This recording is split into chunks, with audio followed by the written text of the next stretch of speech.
Hello everybody, this is Digraj Singh Rajput. Welcome to magnet brains.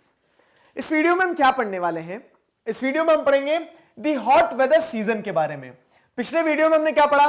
पिछले video में cold weather season के बारे में पढ़ा था। तो विंटर्स हमारे कंप्लीट हो गए।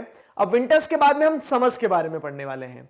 देखिए, अभी आप आगे पढ़ेंगे कि जो इंडियन ट्रेडिशनल सीजन का सिस्टम रहा है उसमें 6 सीजन हुआ करते थे, लेकिन वेस्टर्न क्लासिफिकेशन के हिसाब से हम 4 सीजन पढ़ते हैं। तो वो लोग सीधे क्या कर रहे हैं, अब यहां पे हम विंटर्स के बाद में समर पढ़ने वाले हैं। तो अब समर सीजन क्या होता है आपको पता है, गर्मियों की छुट्टी लगती है जिसमें, तो उस चीज से आप रूबरू हैं। लेकिन वही बात की अब 11th में आ गए हैं। तो जिस तरह से हमने क्या किया है, जिस तरह से हमने कोल्ड वेदर सीजन को पढ़ा है, 3 डायमेंशन पे पढ़ा है। 3 डायमेंशन कौन कौन से थे हमारे? तो हम टेम्परेचर देखेंगे, वहां पे प्रेशर एंड विंड्स देखेंगे कि किस तरह का क्या सिस्टम है पूरा, और लास्ट में रेनफॉल देखने वाले हैं। तो उन्हीं डायमेंशंस को ध्यान रखते हुए आगे क्या करते चलेंगे, हॉट वेदर सीजन को भी पढ़ेंगे। ये जो हॉट वेदर सीजन है इसे भी कंप्लीट करेंगे। सबसे पहली और इंपॉर्टेंट चीज जो है वो टेम्परेचर कैसा रहता है। तो आप बोलोगे सर टेम्परेचर की तो बात ना ही करो, क्यों? क्योंकि टेम्परेचर आपको पता है हॉट वेदर सीजन के टाइम पे क्या होता है, बहुत ज्यादा टेम्परेचर होता है। खास करके कहां पे, वही नदर्न इंडिया के पर्सपेक्टिव से अगर देखें हम, तो जिस तरह से कोल्ड वेदर सीजन में एक्सट्रीम कोल्ड देखने को मिलता है नॉर्थ इंडिया में, वैसे ही एक्सट्रीम हॉट वेदर भी देखने को मिलेगा। टेम्परेचर जो है तो एक्सट्रीम हॉट देखने को मिलेगा आपको कहां पे, नॉर्थ इंडिया में। क्यों? कारण वही है कि सी की मॉडरेटिंग इन्फ्लुएंस दूर चले जाती है। तो with the northward movement of sun, पहले ये समझ लो कि हॉट वेदर सीजन आता क्यों है। With the northward movement of sun temperature is bound to rise, temperature बढ़ना तय है। समझाएं इसे जरा थोड़ा सा। तो देखो क्या हो रहा है, ये अर्थ है, ये इक्वेटर है, ये एक मतलब ये 0 डिग्री, और ये जो 0 बनाया तो 0 नहीं, ये सन है। अब क्या होता है with the northward movement of sun, ठीक है, सन जैसे जैसे क्या होगा, नॉर्थ पे जाएगा। अच्छा एक चीज सुन लो, यहाँ पे कंफ्यूजन रहता है उसे क्लियर कर देते हैं आज। नॉर्थवर्ड मूवमेंट ऑफ सन बोल दिया, इसका मतलब ये मत समझ लेना कि सन इधर से कहीं से ऐसे नॉर्थ में चढ़ के आ रहा होगा ऊपर। सन स्टेशनरी है, सन अपनी जगह पे ही रहेगा, हम चक्कर लगाते हैं, मतलब अर्थ घूम रहा है। अब अर्थ घूम रहा है तो पढ़ने के पर्सपेक्टिव से क्या कह रहे थे, with the northward movement of sun. बाकी सन वही है। होता क्या है कि जैसे ये सन है तो अर्थ जब ऐसी पोजीशन में आ जाता है कि जहां पे नदर्न हेमिस्फीयर में डायरेक्ट सोलर इंसुलेशन जा रही हो, ये क्या है, ये आपका अर्थ है, तो अर्थ के नॉर्थ में डायरेक्ट जब सोलर इंसुलेशन जा रही होती है तो वो वाली सिचुएशन को हम क्या बोल देते हैं कि हाँ अब अर्थ, अब जो सन है वो नॉर्थवर्ड मूव कर गया। बाकी इन रियलिटी अगर बात की जाए तो sun is not moving, sun is stationary, earth जो है वो मूव कर रहा है और सोलर इंसुलेशन नदर्न हेमिस्फीयर में आ रही है। ठीक है, ये ध्यान रखना है आपको इस चीज का। तो चलो, नॉर्थवर्ड मूवमेंट ऑफ सन, मतलब ये तो आपको समझ में आ गया कि नॉर्थ में सोलर इंसुलेशन तेज आ रही है, जहां सोलर इंसुलेशन वहां टेम्परेचर बढ़ेगा, है ना। तो अब जब यहां टेम्परेचर बढ़ा तो ये टेम्परेचर बढ़ने के चलते आप क्या कह सकते हो कि हॉट वेदर सीजन का जो टाइम पीरियड रहता है उसमें टेम्परेचर आपको बढ़ा हुआ मिलेगा। ठीक, April, May and June are the months of summer in north India. North India की अगर स्पेसिफिकली बात की जाए तो अप्रैल, मई और जून, मार्च से ही आप देखोगे धीरे धीरे टेम्परेचर बढ़ने लगता है। एग्जाम वगैरह देके हम निश्चिंत होकर घर में बैठ जाते हैं, ठीक है, कोल्ड ड्रिंक्स पीते हैं और मई जून एंजॉय करते हैं। तो ये वाला जो टाइम पीरियड होता है धीरे धीरे क्या होता है, टेम्परेचर बढ़ रहा होता है। फिर जून के बाद से आप देखोगे तो रेनफॉल आ जाएगी। अभी आगे पढ़ेंगे रेनफॉल वाले सीजन को। तो अप्रैल, मई और जून जो रहते हैं, these are the months of summer in north India. In May, the heat belt moves further north and in northwestern part of India, temperature around 48 degree Celsius are not uncommon। अब क्या होता है, तो जो एक्सट्रीम्स की बात कर रहे हैं ना, एक्सट्रीम्स की बात करें, जो अभी सर्कल बनाया था ये अर्थ, तो अब क्या होता है कि मई आते आते आप देखोगे कि जो यहां पे ट्रॉपिक ऑफ कैंसर है इसके ऊपर चले जाता है ITCZ। ठीक है, यहां पे जैसे हम डिस्कस करेंगे कि ITCZ जो है तो और ऊपर चले जाता है, जब प्रेशर एंड विंड पढ़ेंगे तब उसको समझाऊंगा। लेकिन आपको यहां पे इतनी चीजों समझ में आ जाएगी कि सन की डायरेक्ट इंसुलेशन अब कहां होगी, ट्रॉपिक ऑफ कैंसर पे। तो मई मंथ जो रहता है वो बहुत ज्यादा एक्सट्रीम रहता है और वहां पे 48 डिग्री सेल्सियस तक का टेम्परेचर इज नॉट अनकॉमन। इतना भी टेम्परेचर आपको देखने को मिल जाएगा कि 48 डिग्री पारा चले गया है, ठीक, पसीना ऐसे निकल रहा है जैसे पानी बह रहा हो, तो वो वाली सिचुएशन डेवलप हो जाती है।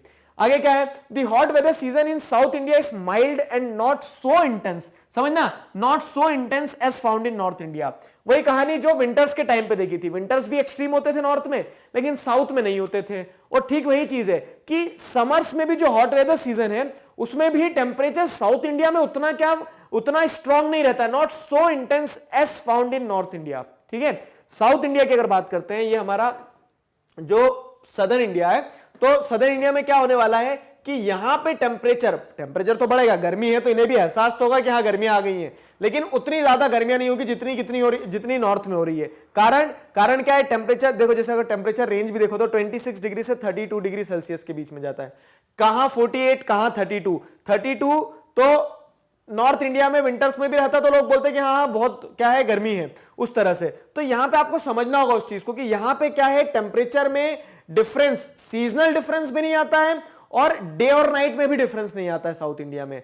कारण सीधा सा सिंपल से क्या है, वाई। तो वाई का आंसर ये है आपका, मॉडरेटिंग इफेक्ट ऑफ ओशियन। क्योंकि ये पेनिनसुला पार्ट जो है यहां पे ओशियन की मॉडरेटिंग इन्फ्लुएंस रहती है, और ये मॉडरेटिंग इन्फ्लुएंस जो है तो वो क्या करके रखती है, टेम्परेचर को मॉडरेट करके रखती है। यहां पे डे और नाइट में भी टेम्परेचर में डिफरेंस नहीं जाते, फिर समझा दे रहा हूं, ज्यादा डिफरेंस नहीं होता, और सीजनल भी विंटर्स भी इतने ही कुछ रहने वाले, थोड़ा कम होगा बस इससे, ठीक है। बहुत ज्यादा डिप नहीं होता, ऐसे नहीं कि 8 डिग्री पे चले गया फिर 5 डिग्री पे चले गया, ठीक है। तो यहां पे क्या है, आपको टेम्परेचर में उतनी ज्यादा वेरिएशंस देखने को नहीं मिलेगी दोनों ही सीजन में। हम हॉट वेदर सीजन के पर्सपेक्टिव से पढ़ रहे हैं तो वो भी मैंने आपको बता दिया। आगे क्या है, व्हाट्स नेक्स्ट? तो अगर जैसे देखा जाए, the temperature in the hills of western Ghat remain below 25 degree Celsius. अब अगर बात करते हैं हिल्स जो हैं, तो हिल्स में टेम्परेचर क्या रहता है, बिलो 25 डिग्री सेल्सियस रहता है।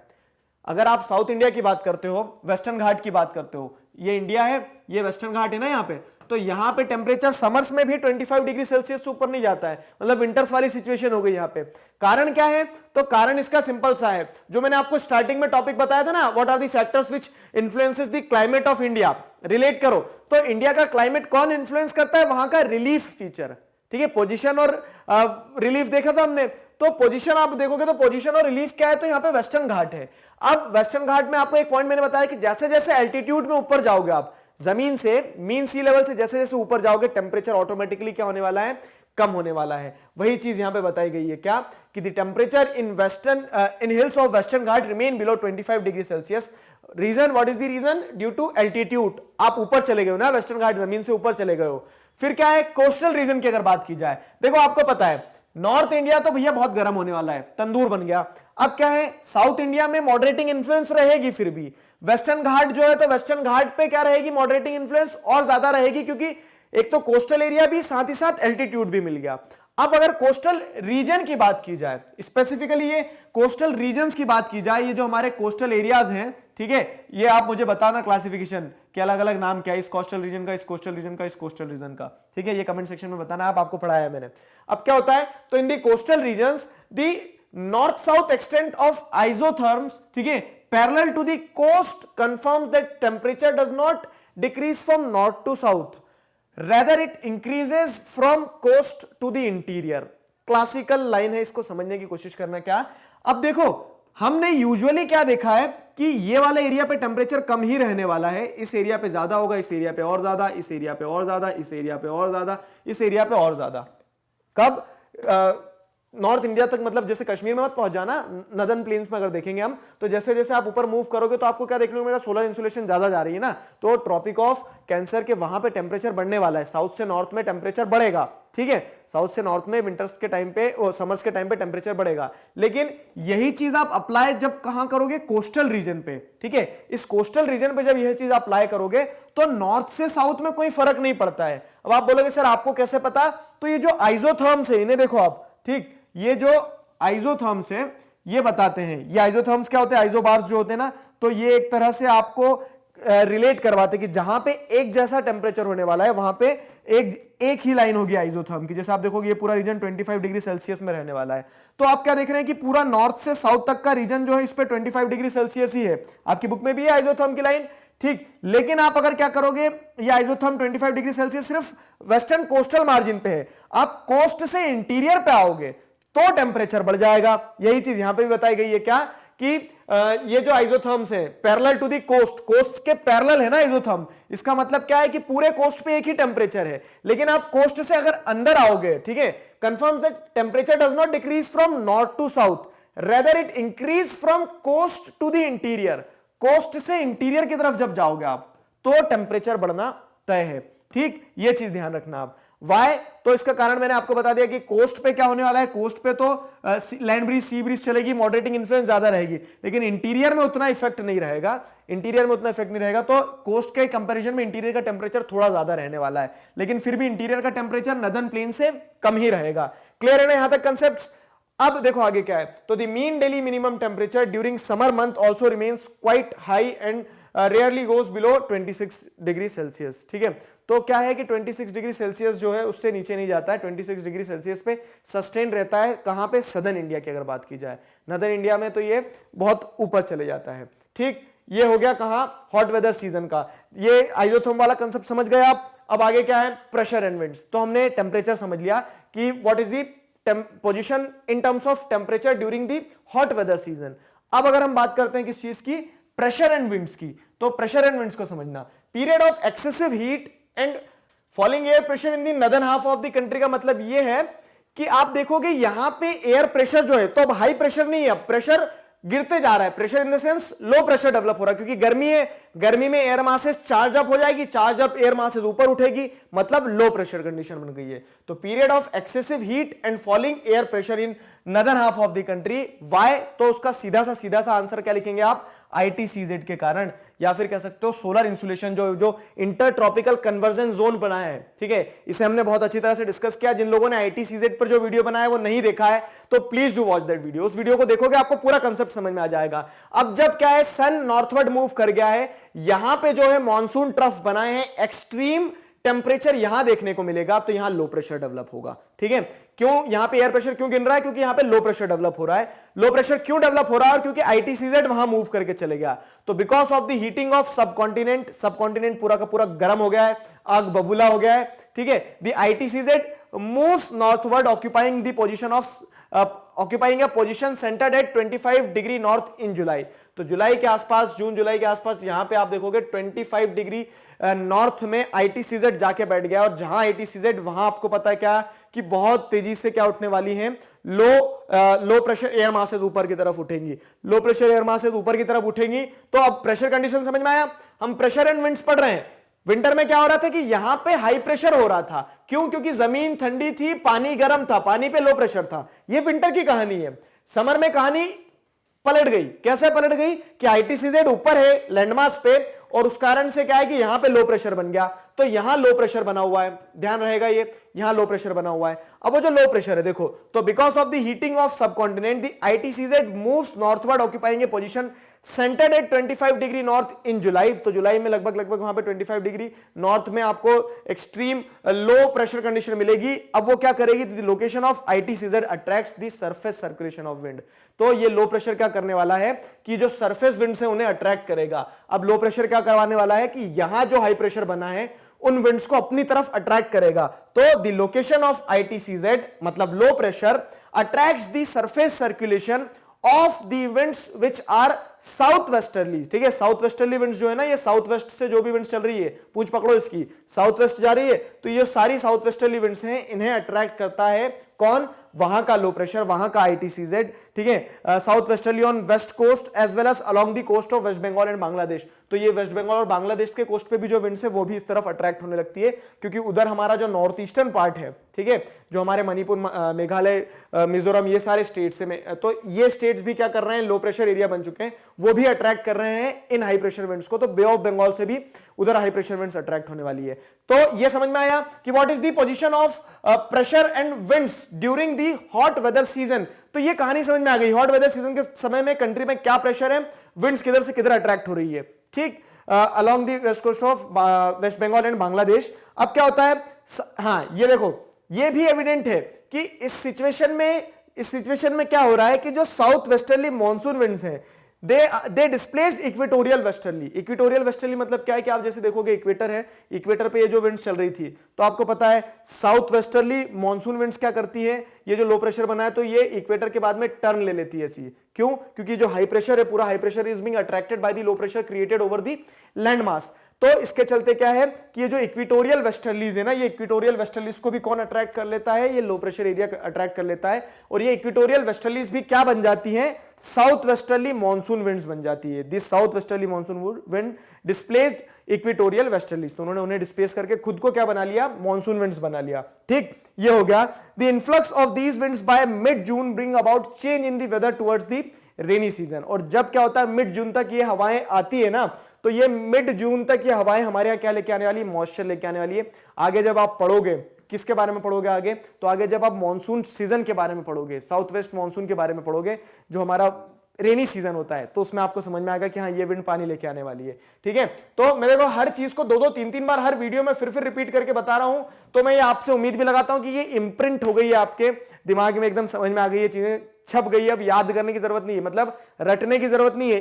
जो कंसेप्ट समझ लिया ना, वो आपसे रात में भी उठा के पूछेंगे तो आप बता दोगे फटाफट फटाफट फटाफट, और जो रट के बैठोगे तो वो अगले दिन पूछूंगा नहीं बनेगा। ठीक है, तो रटना नहीं है, समझते चलना। यहां तक कहानी क्लियर है?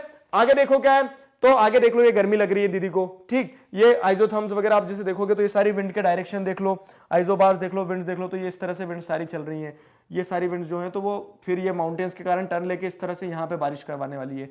ये जब मैं आपको मानसून वाला पढ़ाऊंगा अभी आगे, तो तब मैंने बहुत अच्छा एक मैप बनाया, उससे और क्लियर हो जाएगा विंड्स का डायरेक्शन। ठीक है, अब देखो क्या है, हॉट वेदर सीजन में और भी कुछ चीजें हो रही होती है। क्या हो रही होती है, तो in the heart of ITCZ in north west, the dry and hot wind known as Loo blow in the afternoon and very often they continue to dwell into midnight। ठीक है, अब देखो यहां पे क्या है कि जहां पे ITCZ है, मतलब जो नदर्न प्लेन वाला पार्ट है, नदर्न प्लेन वाले पार्ट में क्या है, dry and hot winds known as loo. ये लू चल रही होती है बहुत तेजी से। ये लू जो हवाएं होती है तो आपने सुना होगा, ठीक है, खास करके जो नदर्न इंडिया में है, सुना तो सभी ने होगा। और नेक्स्ट वीडियो में हम पढ़ेंगे भी कि जो लोकल विंड्स अलग अलग नामों से जानी जाती है और कैसी होती है, क्या होती है। तो ये जो ड्राई और हॉट विंड्स होती है, जिन्हें लू कहा जाता है, ये क्या करती है, ये गर्मियों में चलने लगती है, खास करके कब, मई और जून के टाइम पीरियड में। और ये बहुत क्या होती है, फेटल होती है, मतलब एक बार लग गई ना, बोलते हैं ना लू लपट लग गई। अगर लू लपट लग जाना मतलब क्या है कि गर्मियों में गर्म हवाएं अगर आपको, आपकी बॉडी को, if the body is expose to these winds, तो उसके चलते क्या होता है, आप बीमार हो सकते हो, डिहाइड्रेशन हो सकता है, तरह तरह की समस्याएं हो सकती है। और अधिकतर देर रात तक ये गर्म हवाएं चलती रहती है। तो गर्मियों में कभी कभी ऐसा होता है कि रात के 10 बज रहे हैं लेकिन आपको गर्म हवा लग रही है, तो उसका कारण ये कि लू जो है वो क्या होता है, ये एक्सट्रीम हॉट कंडीशन जो डेवलप होती है उसका परिणाम रहता है। अब क्या होता है, इसी के साथ साथ में डस्ट स्टॉर्म्स भी चलती है। तो आपने ये ऑब्जर्व किया होगा, geography is all about observation. जितना आप ऑब्जर्व करोगे ज्योग्राफी उतनी आसान हो जाएगी। कि बारिश आने से पहले और गर्मी जाने के टाइम पीरियड में, मतलब गर्मियां जाने वाली है, बारिश आने वाली है, तो वही जून के आसपास का जो टाइम पीरियड है, तो वहां पे आप क्या देखते हैं, बहुत तेज आंधी तूफान चल रहे होते हैं, डस्ट स्टॉर्म्स चल रही होती है। आंख खोल के हम रोड पे खड़े नहीं हो सकते, हवाएं पूरी मिट्टी घुसा देती है आंख में। तो वो क्या होता है, dust storms in the evening are very common. क्या होता है कि दिन भर जो गर्म तपिश के कारण टेम्परेचर एक्सट्रीम लो टेम्परेचर बन जाता है, और शाम होते होते क्या होता है, जो थोड़ी सी मॉइस्ट हवाएं रहती है, तो उनका जब मिक्स, दोनों हवाएं क्या होती है, इंटरैक्ट होती है, ड्राई और मॉइस्ट विंड जब इंटरैक्ट होती है तो स्ट्रॉर्म वाली कंडीशन डेवलप करती है।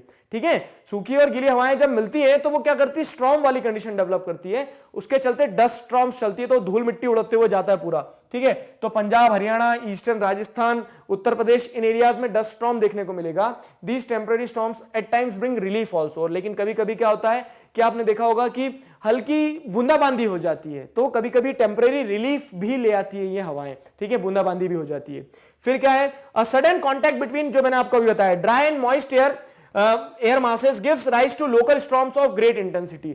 और वो जो बारिश आने से पहले जो हवाएं चलती है ना, ग्रेट इंटेंसिटी वाली स्टॉर्म्स जो चलती है, वो इसी कारण से चलती है कि जब ये मॉइस्ट और ड्राई एयर मासेस एक दूसरे के साथ जब मिल जाती है तो उसके चलते बहुत तेजी से हवाएं चलने लगती है। Fine, these local storms are associated with violent winds, torrential rains and even hail storm. अब क्या होता है, ये जो लोकल स्टॉर्म्स, ये जो लोकल हवाएं चल रही है ना, तो they are associated with violent winds. तेज जो हवाएं चल रही है उनसे जुड़ी हुई रहती है, वायलेंट विंड से जुड़ी हुई रहती है।